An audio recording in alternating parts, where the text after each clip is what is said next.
First, a quick economics lesson. Inflation is a general rise in price levels, and consumers notice this, right, as they go along in their daily lives. And most of us are definitely noticing now. The Consumer Price Index was up 6% in October as compared to 1 year ago. That gives the big picture on what's happening with prices.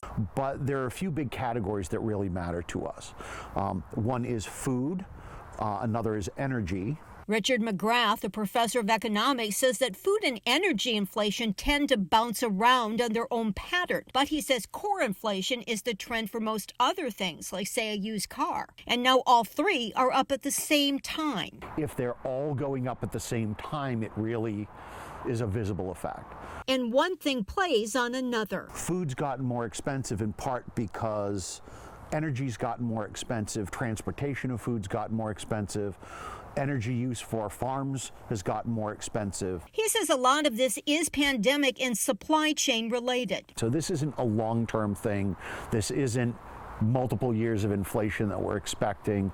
This is a short-term effect, and as we return to some previous consumption patterns, we shouldn't expect this to continue so much.